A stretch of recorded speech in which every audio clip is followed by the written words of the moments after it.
Ladies and gentlemen, you are listening to the Cheats Movement podcast. This is interview 2 of the Who's Got Next series.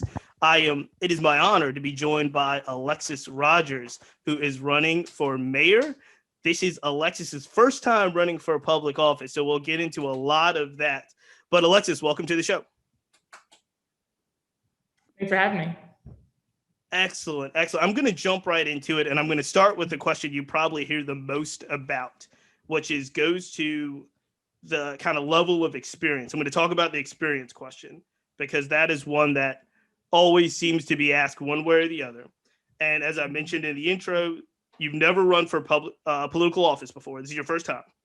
You've never worked in City Hall. Correct me if I'm wrong, but you've never worked in City Hall before, right? Richmond City government. What are the professional and life experiences that you've had that qualifies you to run for mayor? Absolutely. So, I grew up in the Richmond area in Hanover County, super hardworking parents that always taught me, if you work hard, save, you'll be able to create stability for yourself and for your family. And for the most part, that was true until the Great Recession hit. And when the Great Recession hit, my dad lost his job. He had been working at kind of the corporate headquarters at Circuit City. Circuit City ceased to exist, right? So we lost his source of income. We lost the health insurance that we had through his job. And things got really hard. My mom had to pick up extra work as a grocery store cashier. And it woke me up to the reality that decisions made in DC or here in Richmond really have an impact on working families. And that's what made me realize I had to be more aware of politics and policies, but it also made me commit myself and my career to fighting for working families.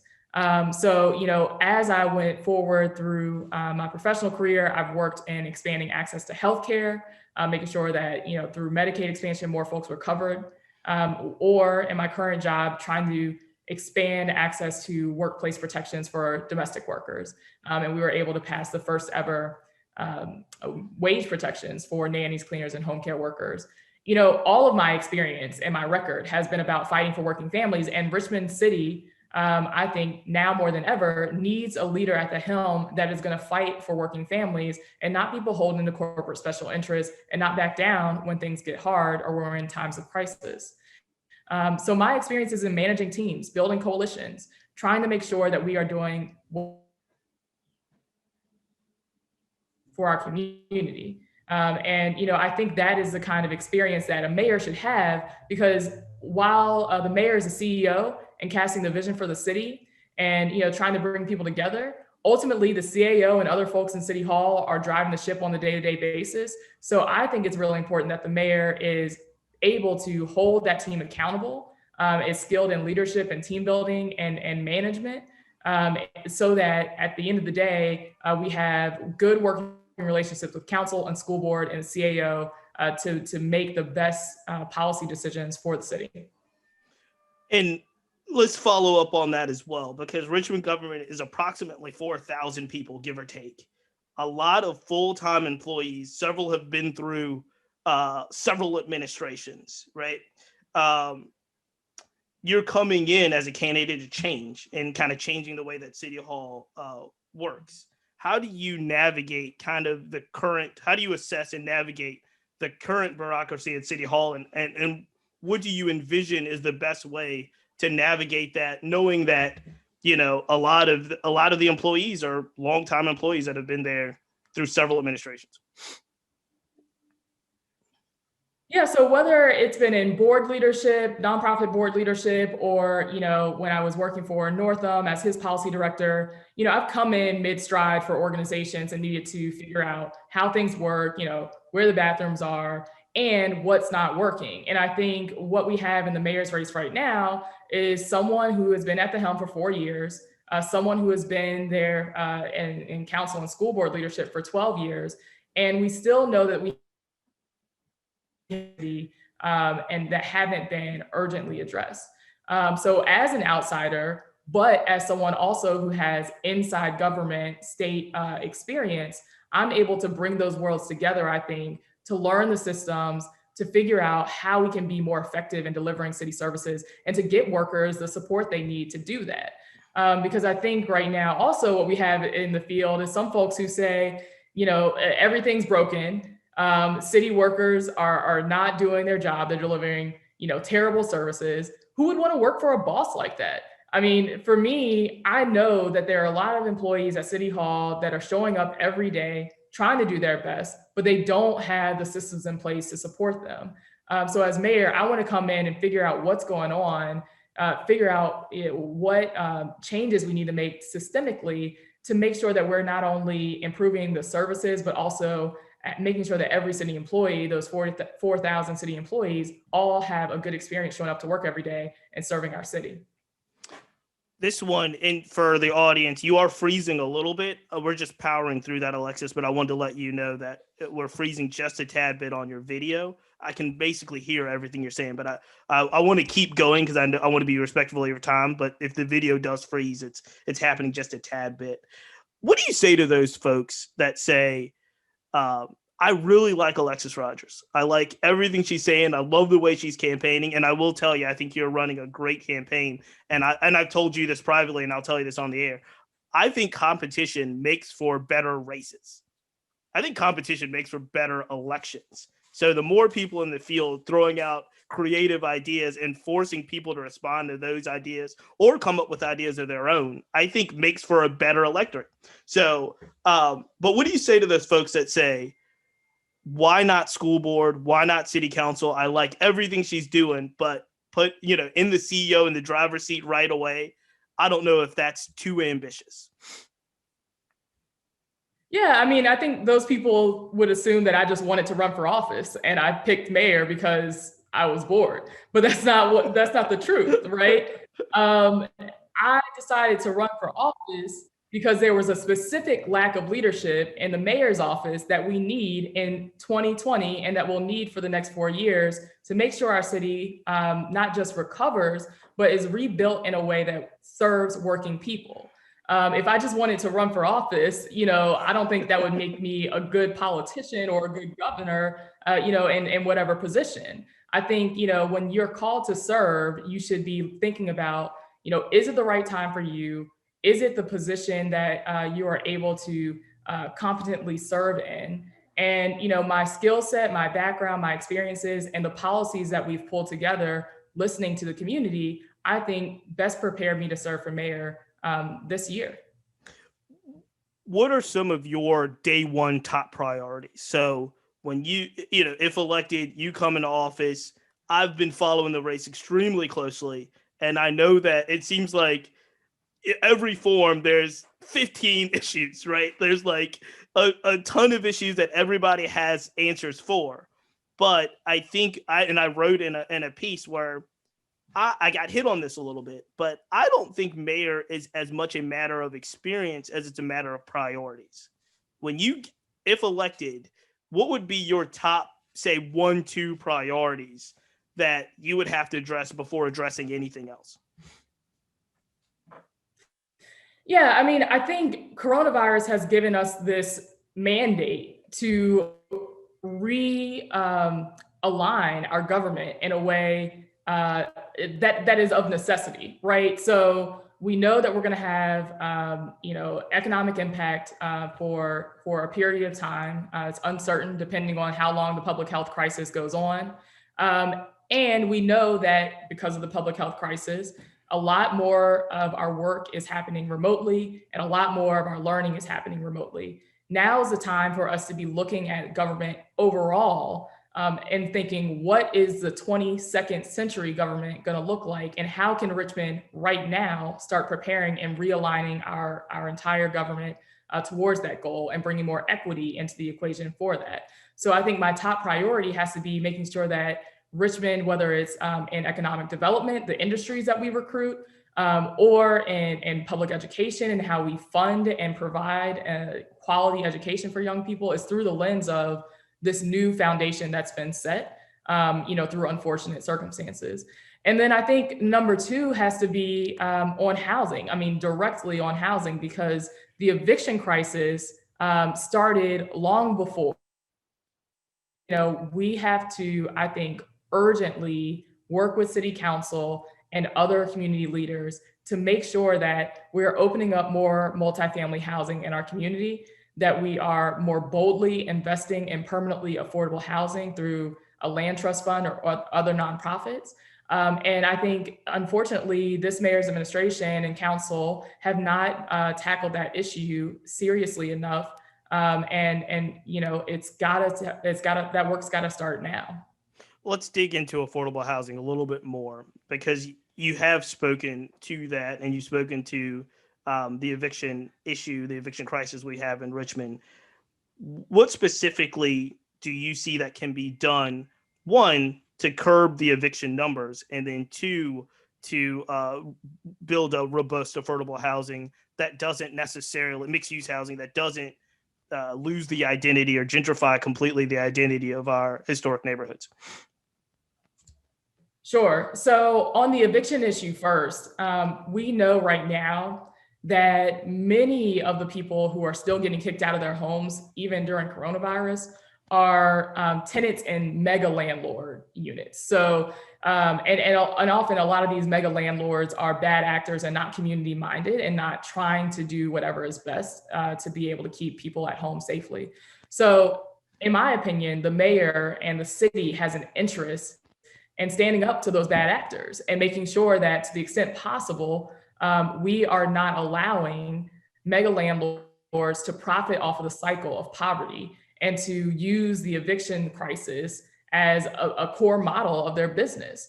If you have thousands of tenants in the city of Richmond and your docket at the courthouse is 100 evictions from one landlord, that's a problem. That's drawing my attention. And I think that's something that the city administration should be looking closely into, figuring out if there are ways that we can mitigate that. And beyond that, when it comes to opening up more multifamily units, I think obviously all of these conversations come with real community engagement, making sure that neighbors are invested in it, making sure that we are reducing displacement through tax abatement and tax relief programs. But the simple fact is we need to open up more units in order to make housing more affordable. The rent is too high for so many. I'm gonna keep it G-rated, but the rent is too high. My guy. In the city of Richmond. That's crazy. And if we don't open up more multifamily units by rezoning, it's not gonna change. Let me jump to one that I know is really close to your heart. And you said several times that you didn't intend to run for mayor. You ran for mayor after the activities of this summer, exchanges between police and community members, things that you just didn't sit well with you. As we move kind of into the fall, obviously 8 days away from an election, people aren't taking to the streets as often. They're still taking to the streets at special events and certain things, but it seems as if the summer in Richmond, where people were kind of at Marcus David Peters Circle daily, it seemed to be really high tensions, have died down some. As you kind of go into this season that you're in and possibly being the next mayor of Richmond, what lessons have you learned from the summer? And like, how do we move forward with, community members and police and looking at policing? But so it'll be a two-part in the sense of what have we learned from the summer, and then where do we go from here? So I think what I learned from the summer is that Richmond is not going to back down to a tough fight. I mean, our community members since, I'll start from 2018. I know there are many activists and community members who have been fighting for police reform for decades. But Marcus David Peters being killed was another flashpoint for our community where many folks stood up again and said, this isn't right. We need more police oversight. We need to have mental health response when there's a mental health crisis instead of a law enforcement response. And clear demands were made. And folks went to city council and folks tried to meet with the mayor's office. They tried to do all the things that, people say is the civil way to go about making change. And they weren't heard. They weren't taken seriously.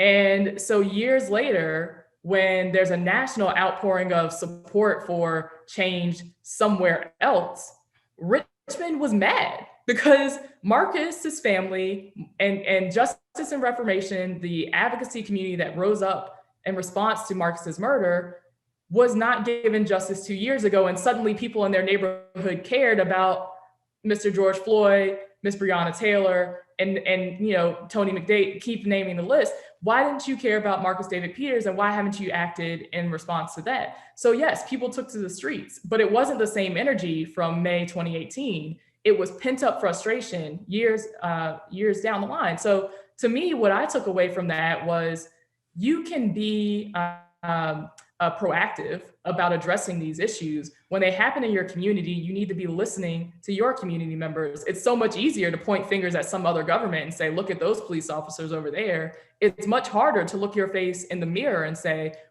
what can we do differently in Richmond? And how can we move policy here locally?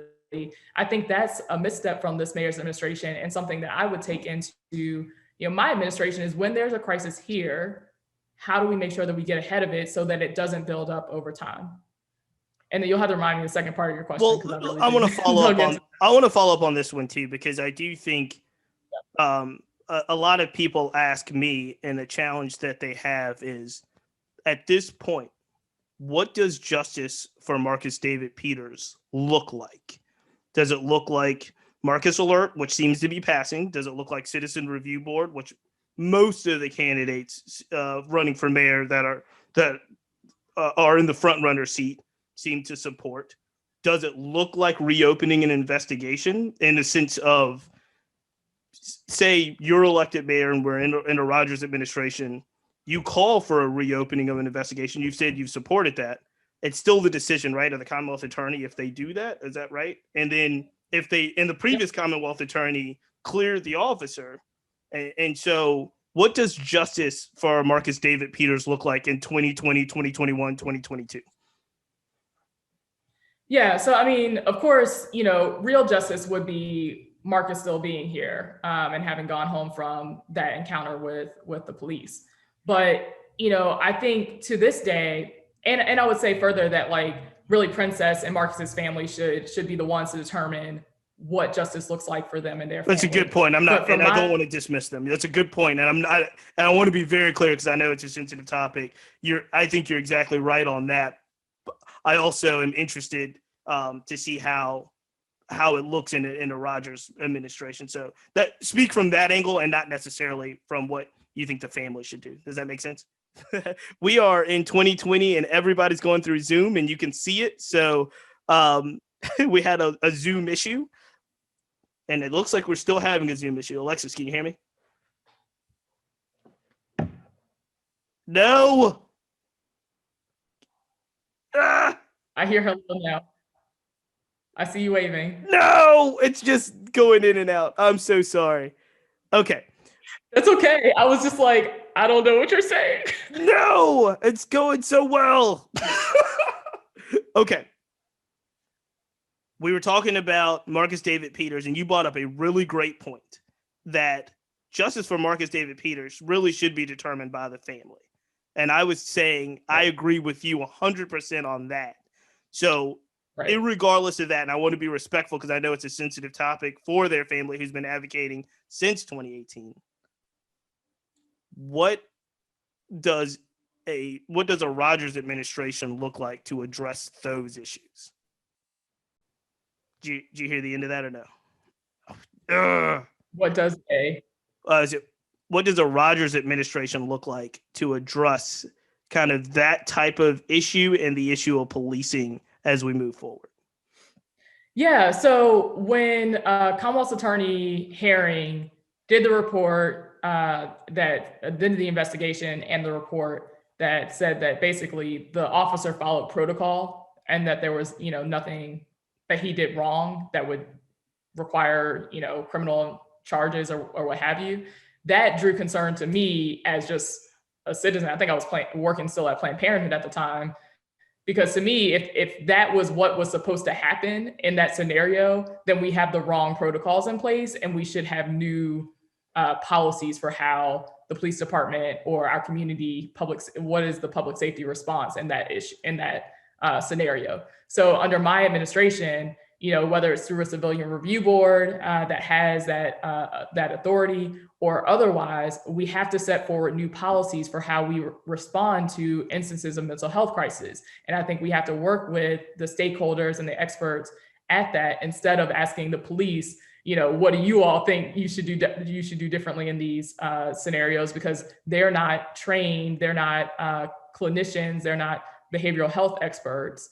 And to me, I would want to make sure that we're working with the proper experts to have the proper public safety response in those scenarios. No, that makes complete sense. So clear this up for me, or just for audience members that are interested and may not know your platform as well. In a Rodgers administration, will there be a Richmond Police Department, or is there, in time, would that be something that you'd want to eliminate? There will be police in my administration. And to me, my platform is really calling for reducing the scale and scope of policing. So, in my conversations with a lot of law enforcement officers, they don't actually want to respond to these scenarios that they're not trained and qualified to handle. They want to be solving the crimes of gun violence, the burglaries, the robberies in our community. Let's make sure that we are not sending them into scenarios that they're not prepared for, that put themselves and our community in danger. Let me ask this, just to put a bow on this kind of issue, and the summer of kind of, the summer that led you to running and kind of civil unrest in the community. There is a number of, I think I saw 7 at the time when everything was really hot, and every day in the summer. I think I saw a list of about 7 demands from a group of grassroots organizers, just not one individual. Of those demands, it seems as if the removal of Confederate monuments, Marcus Alert, Citizens Review Board with subpoena power are things that most people coalesce against and coalesced around and said these things can happen. There are other issues on that list in regards to, people that were arrested, citizens that were arrested and facing charges or facing curfews. There was I believe something in regards to releasing the names and information of police that are under investigation. I don't want to go through step by step, but of that list of kind of community ideas, what are the things that you feel you can embrace in your administration? Yeah, so I think, reducing the scale and scope of policing means looking at what funding perhaps should be reallocated to other services that fund Black futures, that support mental health and social services. And I really applaud Mike Jones and Stephanie Lynch for putting in the paper that essentially asked the police department to prepare a report to see what, if any, funding did fall into that criteria of areas that should be potentially done by a different department. And Councilwoman Gray, who says she's for realigning, actually, voted to strike that. Same way as she voted to continue to allow tear gassing and other non-lethal tactics like rubber bullets. In my administration also, I think it's important, to remember what led to all these protesters getting charges. That first mass wave where hundreds of people were tear gassed and then arrested. A lot of those people didn't even realize there was a curfew. They were out protesting. The mayor had announced a curfew hours before, but there was no notification as far as like if there's a missing person alert, right? And you get an alert on your phone, or some kind of mass, notification system, so that if it actually is safer for people to be home at 7, that we're getting that word out in a way that does not actually end up penalizing people. And so, I met with Commonwealth Attorney McKeechin as again, private person before I was a candidate, before I decided to run, and asked for that same thing and said, please consider the circumstances that you find that these protesters have found themselves in when you're thinking about how you would address these issues. And I hope that you would drop the charges. And that was just, again, as a community leader, I brought together, folks from the ACLU and New Virginia Majority to have that conversation. And so, I think that there are ways that we can move forward this set of community demands. I think it's incumbent upon the mayor to actually take them seriously. And unfortunately, I don't think this administration has done that. Let's talk about education, because I know every time you canvass and you're talking to parents, and anytime you're talking about the city, education always is such a top priority. Um, Yep. in a previous debate, I can't remember exactly which one it was. You gave Superintendent Jason Cameras a passing grade. I think it might have been a B minus, given the circumstances that he's in. Um, what do you envision? And I know the mayor actually doesn't, a lot of people don't know, but the mayor doesn't appoint the superintendent of schools. It is a school board responsibility, and the superintendent is an employee of the school board. What do you see in regards to the need in your plan to improve RPS? Does that plan, in your mind, does that include the current superintendent that we have, or do you think we need to once again kind of start anew? And what would you like to see happen within RPS to transition us to a better outcome? Yeah. So, I mean, giving Mr. Cameras a passing grade doesn't mean that everything in the school system is running perfectly. And that's why, when I mentioned that I feel that, overall he's doing a good job, I said we still have issues of transparency and collaboration that need to be addressed. And I think that's not just on the superintendent, but it's also within the mayor's administration. For me, when I'm mayor, I know that we've got to have strong partnerships with the school board in order to fully fund the school system and to meet the needs of our students and teachers and families. And I think we've seen throughout this administration a number of times where there's been, fighting, lack of transparency, the mayor putting forward an initiative and then pushing the details onto to the school board.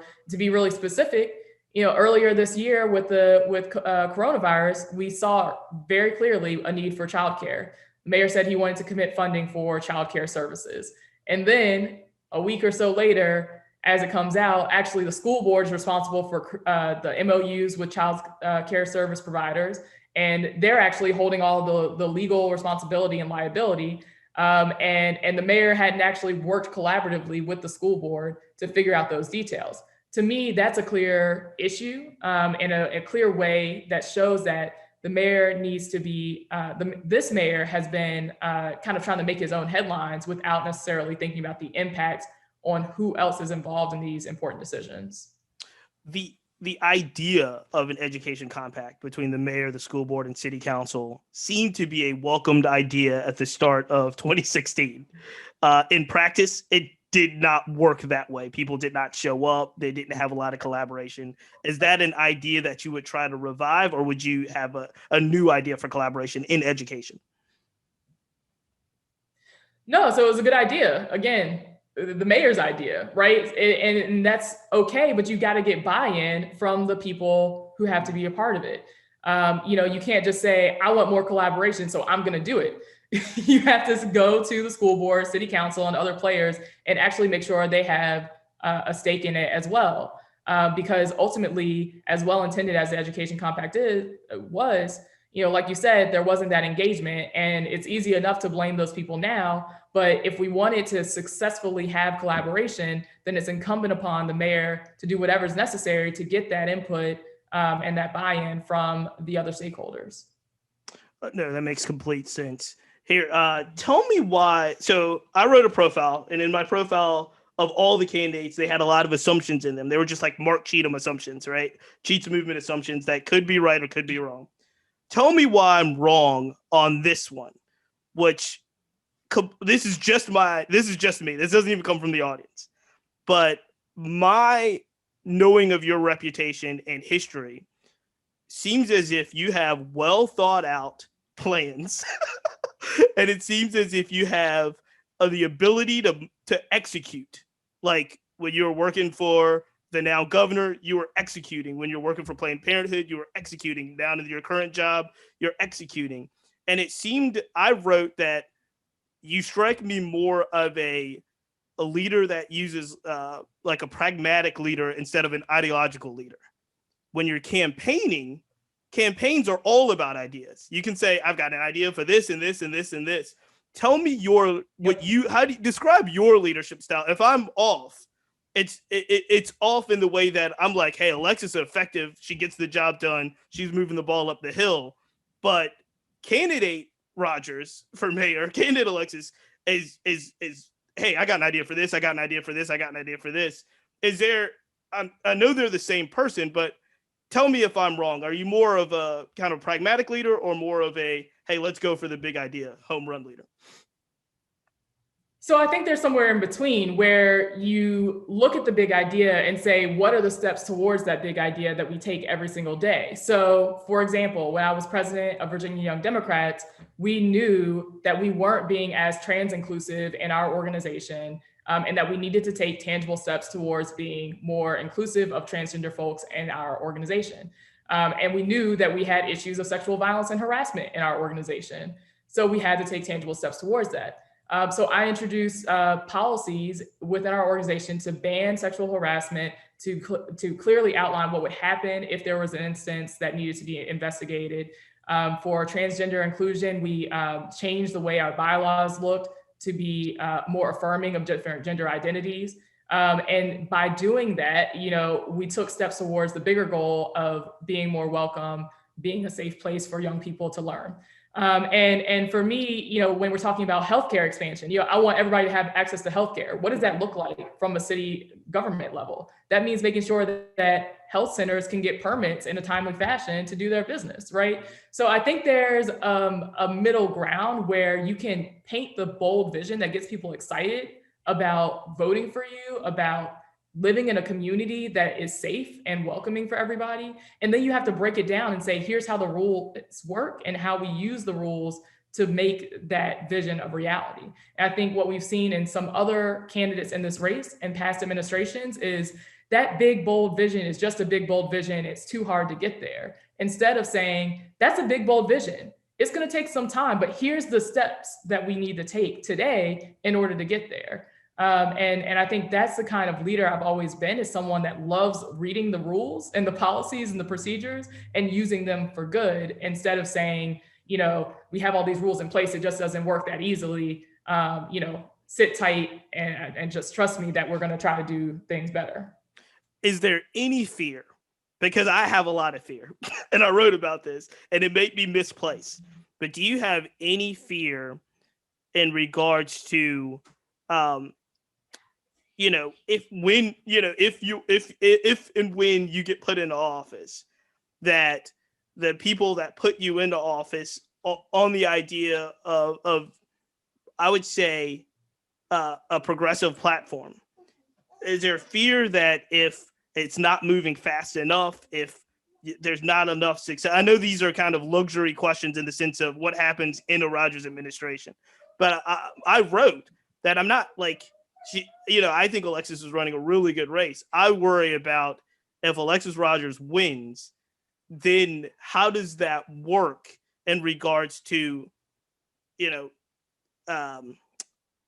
making sure that the base that is an aggressive and supportive base of yours is heard and responded to, but also all of Richmond is responded to, because it's a big city. Once you've already said, if elected, you're going to be mayor of all of Richmond. How do you kind of merge the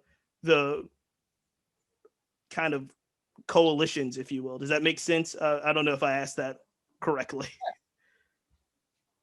I think I know what you're saying. I mean, to me, when I'm mayor, we have to make sure that we are continually giving that progress update, just like any other budget or project that you worked on at your business or, in your nonprofit. You can't just say every 4 years, I'm going to let you know how the grant proposal's going. There's more intervals there. And you've got to check in and make sure that folks understand how you're working towards the big vision.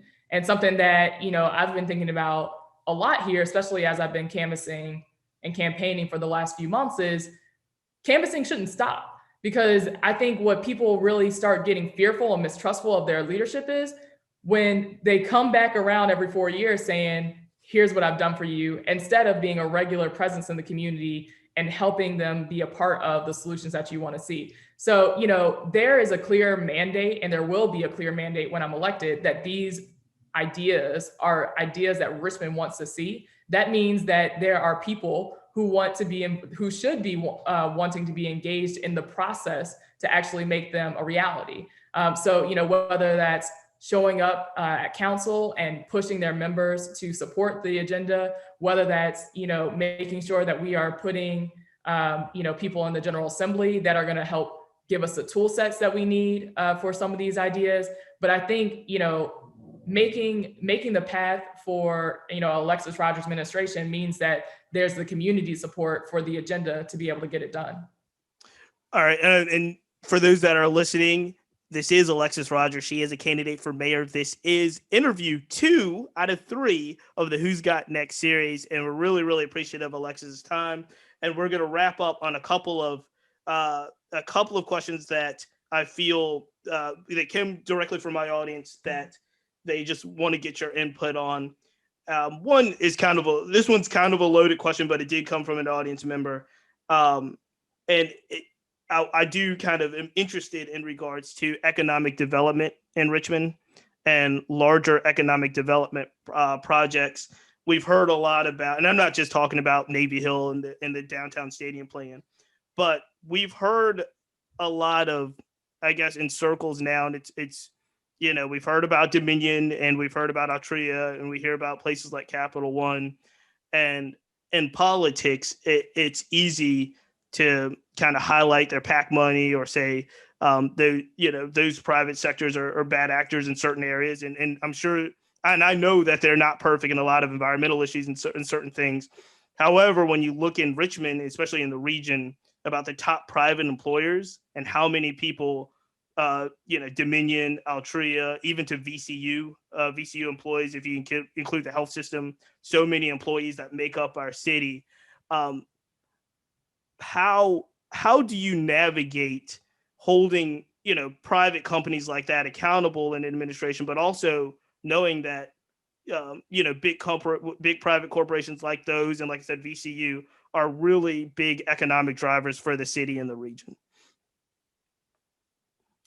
Yeah, so I think what people want is to make sure that those companies don't have outsized influence in our government. And so, that's why along the campaign trail, I'm not taking money from those corporations like Dominion and Altria, because I want to make sure that people know that I'm going to be accountable to them. Now, that doesn't mean that I'm not going to meet with the same lobbyists that a lot of our current elected officials meet with.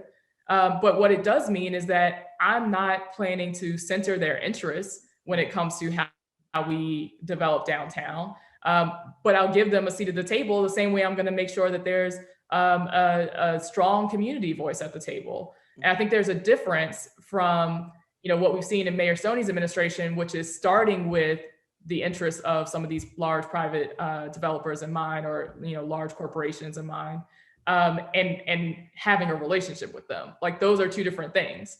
And because of my experience working for Northam and other in other government roles, like, I have relationships with a lot of these people, but that doesn't mean that I'm going to give them favors to make it easier for them to exploit or gain even more profits in the city of Richmond when it's not in the interests of our community overall.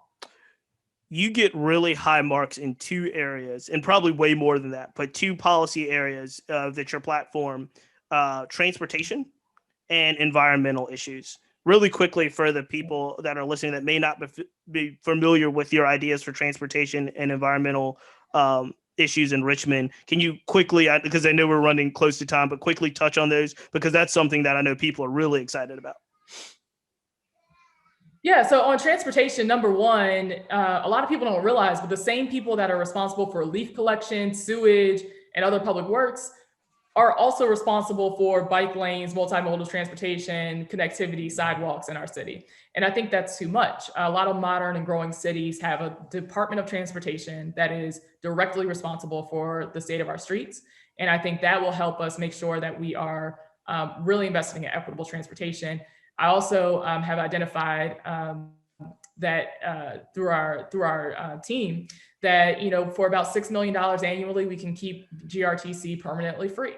I think that's important for making sure working class people that depend on the bus can get around safely, but also for an increase in ridership so that we can open up more funds from the federal and grants to fund the GRTC system. And overall, make it more reliable system for more people in our community. On the environmental side, the reason why I put the environmental justice platform out first is because I feel like often, especially in times of crisis like we're in right now, people say, we got to hold on environmental issues until we can get through the economy and healthcare and other issues. To me, they're all one and the same, especially in a city like Richmond, where our communities have been redlined and certain neighborhoods, particularly Black neighborhoods, have been surrounded by concrete and divided by highways to the point that we have more negative public health outcomes and a shorter life expectancy in those neighborhoods in the middle of coronavirus. So that's why I've talked about investing in tree canopy, making sure that we have more access to green space, and making sure that every city building is starting to move towards cleaner energy immediately. Here's a curveball really quickly. What's the best part about running for mayor? What's the most unexpected part, but the best part of running for mayor?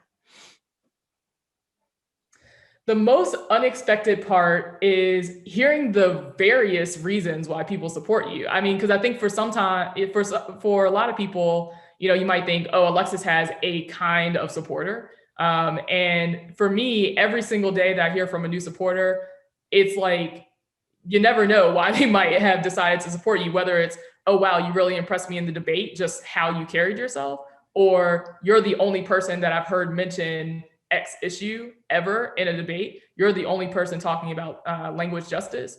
And so hearing the diversity of supporters has been the most unexpected thing and the most exciting thing about our race. And we hear all the time about obviously the national ticket and what Kamala Harris represents to all of these people, young women or so forth. You are 29 years old, right? Like, African-American woman. What do you, like, in your mind, what does your campaign represent for, young Black progressive? Like, what does it represent for those folks and all of Richmond, all of Richmonders? What would you say your campaign represents in a larger kind of philosophical standpoint? I mean, I've been talking about this a lot. I've been doing this work, and I know, Mark, I appreciate you for lifting up the fact that, like, I'm not new to this. I've been doing this work. I try. I know. See, that's the thing. Like, I know you, us, and mostly by reputation. I know that you're not new to this. I'm trying my best to give the idea that, hey, look, she needs to speak for herself, but she also, like, this is not nothing new. This is not, and so, but go ahead. I'm sorry. And so, but yes, you're right. I know your background. So I guess what it means for me is, like, there are so many young Black women who have been doing this work, and even older Black women who have been doing this work for other people for so long, and they've always been told, stay there, it's not your turn yet, keep hustling, keep your head down, you'll get recognized. But that hasn't always been the case. I think what my campaign says is that we don't have to wait. We can do this work as the elected official. We don't have to continue to stand behind someone else who maybe is halfway at where we want them to be. We can be the leader ourselves. And I think what we're seeing with the grassroots energy coming behind my campaign in 4 months, being on track to be the winner, is that people want to see more young people run for office. People want to see Black women leading. And I'm really excited about, sharing the ballot with Kamala Harris is an incredible honor. It was crazy to think about when she received the nomination, the fact that my name was going to be, on that same page. And, it's just an incredible time in our history as we're fighting the civil rights crisis, the public health emergency, all of this. To put myself forward as a candidate is truly humbling. And I'm really honored to have so much support from the community. We made it through so much. So you froze when I was wrapping up. I said, Alexsis Rodgers is a candidate for mayor. Where can everybody find your information? Online, social media? Because the one thing I was going to tell you, that your social media game and your social media, especially on Twitter, and your social media following is one, you're not shy, right, to respond or to clap back yourself. You're not shy at all. Yep. Two, your people are nuts. Your people are out there. And so what I was telling you is a lot of folks, like when I was like, send me questions for Alexsis Rodgers, they would DM me or text me, but they were like, yo, I'm not getting in that Nicki Minaj, Beyonce, Beehive type situation. Like they are legitimately afraid. So where can people find, at their own risk? I'm going to tell everybody, tweet Alexsis Rodgers at your own risk. But where can they find your information? You can find me at alexisrodgers.com. That's my website. The Twitter is at AE Rodgers, Instagram at Alexsis Rodgers. And look, what I will say to the people scared, they're out shook. There they're shook. Look, but let's be really, really real.